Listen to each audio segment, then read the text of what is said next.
Hi guys, hello all, welcome to my YouTube channel. ఈరోజు మనం ముంబైలోని దాదర్ మార్కెట్కి వెళ్తున్నాం. ఇప్పుడు మనం వెళ్ళే దారిలోనే కాదు, ప్రతి ముంబైలో ఎక్కడ చూసినా కూడా ఈ ఆకులు అనేటివి అమ్ముతూ ఉంటారు. అవి ఎందుకు అమ్ముతారో నాకైతే అసలు తెలియదు. మామిడి ఆకులు అంటే మామూలుగా అమ్ముతారు తెలుసు, ఇవి మామిడి ఆకులు కాదు. ఇంకా మామిడి ఆకులతో పాటు వేరే వేరే ఆకులన్నీ ఉంటాయి. అవి ఎందుకో తెలియదు, కానీ వేరే వాళ్ళు చెప్తుంటే విన్నది ఏంటంటే ఆంజనేయ స్వామికి ఆకు పూజ అంటే చాలా ఇష్టం కదా, అందుకోసం ఈ ఆకులని అమ్ముతారని వేరే వాళ్ళు అంటే నేను విన్నాను. నాకు కూడా అంత తెలియదు. సో ఎక్కడ చూసినా మనకైతే ఆకులు అనేటివి కామన్గా కనిపిస్తూ ఉంటాయి. రైల్వే స్టేషన్లో కానీ, రైల్వే స్టేషన్కి వెళ్ళే దారిలో కానీ, ఇంకా ఎక్కడైనా కూడా ఈ ఆకులు అనేటివి ఎక్కువగా అమ్ముతూ ఉంటారు ముంబైలో. ఇంకా మీకు ఒకటి తెలుసా, కాయలు ఉండి దానికి ముళ్ళులు ఉంటాయి, అవి కూడా ఎక్కువగా అమ్ముతూ ఉంటారు.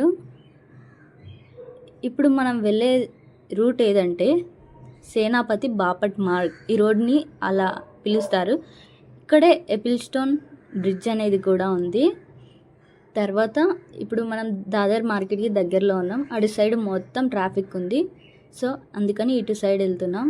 అంటే మనకి ఇటు సైడ్ వెళ్తే ఫ్లవర్ మార్కెట్ అనేది బాగా ఈజీగా కనిపిస్తుంది. ఇటు సైడ్ ఫ్లవర్ మార్కెట్ ఉంటుంది కాబట్టి అందుకనేసి ఇటు సైడ్ వెళ్తున్నాం. ఇక్కడ చూసినట్లయితే ఇక్కడ కూడా చూడండి, ఆకులు అమ్ముతూ ఉన్నారు కదా. ఇంకా ఇక్కడ ఫ్లవర్స్ కూడా, అంటే ఆ పూలకి ఒక తలుకులు లాంటివి కట్టి అమ్ముతూ ఉంటారు. పూలను మనం అల్లుకుంటాం కదా, ఆ అల్లుకుండే దానికి మధ్యలో తలుకులు లాంటివి కొన్ని కాగితాలు పెట్టి పూలని కడతా ఉంటారు. ఆ అల్లిన పూలని మనం పెట్టుకోవాలి, అంటే అలా అమ్ముతారనమాట. ఇక్కడ ఓన్లీ పూలని మాత్రమే అల్లరు, కొన్ని ఆకులు ఇలాంటివి కూడా వేస్తారు. ఇక్కడ చూసారు కదా మామిడాకులు. ఇంకా ఇక్కడ వేరే ఆకులు ఉన్నాయి, అవి ఏంటో నాకు తెలియదు వాటి పేర్లు. సో చాలామంది తీసుకుంటూ ఉంటారు. మనం నాసిక్ నుంచి వచ్చే ట్రైన్లో అయితే ఎక్కువ ఆకులు మూటలు కట్టుకొని వస్తూ ఉంటారు జనాలు. ఇంకా ఇక్కడ చూసారు కదా, దాదర్ మార్కెట్లోకి మనం ఎంటర్ అయ్యాము. స్టార్టింగ్లో ఫ్లవర్స్ ఉంటాయి. ఏదైనా ఫంక్షన్కి కానీ పెళ్ళిళ్ళకి కానీ మనకి ఎలాంటి టైప్ ఆఫ్ లైక్ పూల అట్టలు కానీ ఏవి కావాలన్నా కూడా ఇక్కడికి వచ్చి మనం ఆర్డర్ ఇచ్చుకోవచ్చు, వాళ్ళు చేస్తారు. మనకు ఆల్రెడీ కొన్ని ఫొటోస్ అనేటివి వాళ్ళు ఆల్బమ్ లాగా చేసి చూపిస్తూ ఉంటారు. అందులో మనం సెలెక్ట్ చేసుకొని మనకి ఎప్పుడు కావాలో చెప్తే వాళ్ళు తయారు చేసి ఇస్తారు, మనం కాంటాక్ట్ అవ్వచ్చు. ఈ దాదర్ మార్కెట్ అనేది ఫెస్టివల్స్లో మరియు ఈవినింగ్ మార్నింగ్ టైమ్స్, ఇంకా పెళ్ళిళ్ళ సీజన్లో ఇలా ఫుల్ రష్ ఉంటారు. ఎప్పుడు పండగలు ఫంక్షన్లు ఇలానే కాదు, ప్రతిరోజు పొద్దున సాయంత్రం ఎక్కువ రష్ ఉంటారు. ఎందుకంటే ఈ మార్కెట్లో కొంచెం ముంబై మొత్తంలో పోల్చుకుంటే కొంచెం ధరలు అనేవి తక్కువగా ఉంటాయి.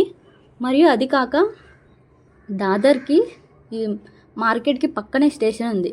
స్టేషన్కి వెళ్ళే వాళ్ళు వచ్చేవాళ్ళు అందరూ ఇక్కడే ఉంటారు.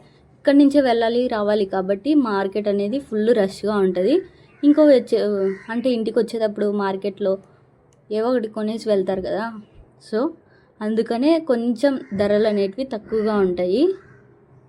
చూసారు కదా ఫ్లవర్స్ అన్నీ కూడా. మీరు ఆ ఫ్లవర్స్ ఉన్నాయి కదా, ఆ రెడ్ ఫ్లవర్స్ ప్యాక్ చేస్తున్నారు, అది ఒక్కొక్కటి ఎంత అనుకుంటున్నారు? 30 రూపాయలు అండి. నేను కొనినప్పుడు 30 రూపాయలు, ఇప్పుడు నాకు అంత ఐడియా లేదు. ఇక అదిగో ఇవి నేను 30 రూపాయలు అని చెప్పాను. ఇంకా ఫుల్ రష్గా ఉన్నారు. ఇప్పుడు ఈవినింగ్ కాబట్టి నేను వచ్చింది, సో వీడియో తీయడానికి సరిపడలేదని చెప్పి పక్క స్టేషన్ పైనుంచి ఎక్కి స్టెప్స్ ఎక్కి ఇక్కడ పైకి వస్తారు కదా, అక్కడి నుంచి తీస్తున్నాను. అటు సైడ్ చూడండి ఎంత ఫుల్ రష్గా ఉన్నారో. ఇటు సైడ్ కంటే ఇంకా అటు సైడ్ ఫుల్ రష్గా ఉంటారు. ఇది మొత్తం మార్కెటే. ఇంకా ఇటు సైడ్ వెళ్ళినా కూడా మార్కెటే, పైన మాత్రం ఒక ఫ్లైఓవర్ ఉంటుంది. ఇక్కడ మనకి ఏం కావాలన్నా కూడా ప్రతి ఒక్కటి దొరుకుతుంది. ఫ్లవర్స్, చెప్పులు, డ్రెస్సెస్, ఇంకా సలికోట్లు, పూలు, పండ్లు, కూరగాయలు ఏవి కావాలన్నా కూడా ప్రతి ఒక్కటి దొరుకుతుందండి ఇక్కడ చెప్పాను కదా ఆల్బమ్స్ ఉంటాయి, వాటిని చూసి మనకి ఏ హెయిర్ స్టైల్కి పూలమాల పూల అట్టలు అవి తయారు చేస్తారు. ఇక్కడ చూసారు కదా అబ్బాయిలకి డ్రెస్సెస్,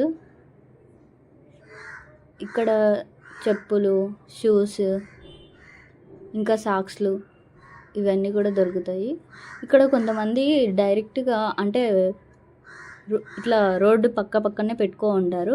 ఇంకా లోపల మార్కెట్ చాలా పెద్దది ఉంది. అక్కడైతే వాళ్ళు రెంట్ కట్టేసి ఉంటారు కాబట్టి ఏం పర్లేదు. ఇక్కడ ఇది మున్సిపాలిటీ వ్యాను. ఎవరైనా ఇక్కడ రోడ్ పక్కన పెట్టుకో ఉంటే వాళ్ళ మొత్తం ఎత్తుకొని వెళ్ళిపోతారు. ఎందుకంటే వాళ్ళు పన్ను కట్టరు కదా, అక్కడ బాడీగా కట్టరు కాబట్టి. సో అందుకని మార్కెట్లో ఎవరు లేరు, అందరు భయపడి వెళ్ళిపోయారు.